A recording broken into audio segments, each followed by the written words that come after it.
गुरु प्यारी साध संगत जी, आप सभी को प्रेम भरी राधा स्वामी जी।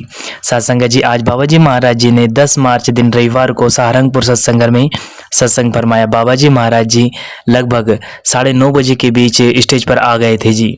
साध संगत जी, आज बहुत ही संगत थी और रस भी बहुत ज़्यादा था। साध संगत जी, बाबा जी महाराज जी ने आज तीसरे पातशाह की बानी नामे हिते सब कुछ हुआ पर सत्संग फरमाया। बाबा जी कहते हैं कि हम अक्सर ये पूछते हैं कि मैंने पुण्य दान किया, क्या काफ़ी नहीं? तो बाबा जी महाराज जी ने कहा, तपो राज राजो नरक। बाबा जी कहते हैं पहले हम भक्ति करते हैं, जब तप करते हैं, फिर हमें राजपाट मिल जाता है। जब राजपाट मिल जाता है तो फिर हमें नरकों की आग में आना पड़ता है। इससे मुक्ति तो नहीं मिलेगी। यदि हमारा लक्ष्य मुक्ति है तो उसके लिए हमें अच्छे कर्मों से बढ़कर कोई और कमाई करनी पड़ेगी। अब वो कमाई कौन सी है? तो आप जी ने आगे समझाते हुए कहा, नाम सिमर पछताएगा मन, नाम सिमर पछताएगा। बाबा जी कहते हैं कि हम अक्सर नाम की चर्चा करते हैं, ग्रंथ पोथियां भी पढ़ते हैं, अच्छी बात है, पढ़ना चाहिए।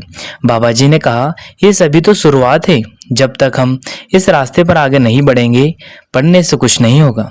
आगे हुजूर महाराज जी ने बानी में से फरमाया, जहाँ नाम मिले तहाँ जाओ, गुरु प्रसादी कर्म कमाओ। बाबा जी ने कहा नाम कहाँ है?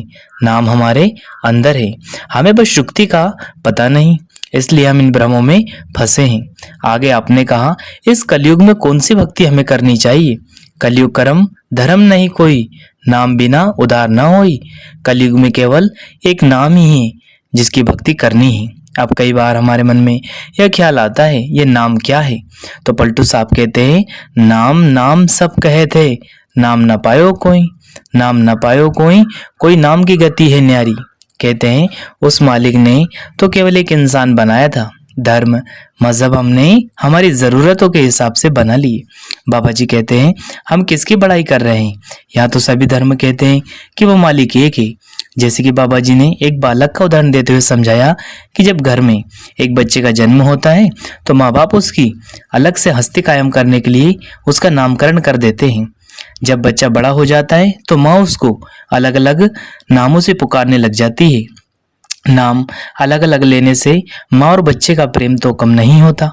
ठीक इसी प्रकार से जब संत महात्मा इस दुनिया में आते हैं तो उस मालिक को याद करते हुए उसके अलग अलग नाम रख देते हैं, लेकिन वह मालिक, वह परमात्मा है तो एक ही। चाहे हम जितने लफ्ज उसके लिए इस्तेमाल कर ले, लेकिन सुनेगा तो वह एक ही। आगे बाबा जी महाराज जी ने समझाते हुए कहा कि लफ्जों के जरिए हम उसे मालिक को कभी बांट नहीं सकते। क्यों? क्योंकि वह मालिक अनामी है, लेकिन वह मालिक लफ्जों में नहीं बंटता। सासंग जी, पलटू साहब कहते हैं पलटू एक ही एक है, दूसरा ना ही कोई। सासंग जी, बाबा जी महाराज जी ने पूरा सत्संग सिर्फ इसी बात पे ज्यादा फोकस करते हुए कहा है कि हमें भक्ति नाम की करनी है, तभी हम इस संसार के आवागमन से मोक्ष प्राप्त कर सकते हैं। यानी कि हमें इस संसार में उलझते हुए अगर रह गए तो हम कभी भी उस मालिक की पहचान कर ही नहीं पाएंगे। यदि हमने उस मालिक की पहचान करनी है, उससे सच्चा रिश्ता बनाना है, तो हमें नाम की कमाई करनी है, नाम की भक्ति करनी है। और वह नाम कहाँ से मिलेगा? वह नाम हमें पूर्ण संत गुरु के द्वारा ही हमें मिल सकता है। यदि कोई सच्चा संत मिल जाए तो हमें नामदान लेकर उसकी भक्ति करके इस भवसागर से पार हो जाना है जी। साथ संगत जी, तो यह आज के सत्संग प्रोग्राम से जो कुछ वचन थे जो आप सभी के सामने प्रस्तुत किए, बाबा जी महाराज जी ने बड़े ही प्रेम वाणी से आज सत्संग फरमाया जी। साथ संगत जी, इसी के साथ अपनी वाणी को विराम देते हैं। अगर आपको ये वीडियो पसंद आए तो लाइक कीजिएगा, शेयर कीजिएगा और चैनल को सब्सक्राइब करके बेल आइकन को प्रेस कर ले, जिससे कि आपको ऐसे वीडियो मिल सके जी। अंत में आप सभी को प्रेम भरी राधा स्वामी जी।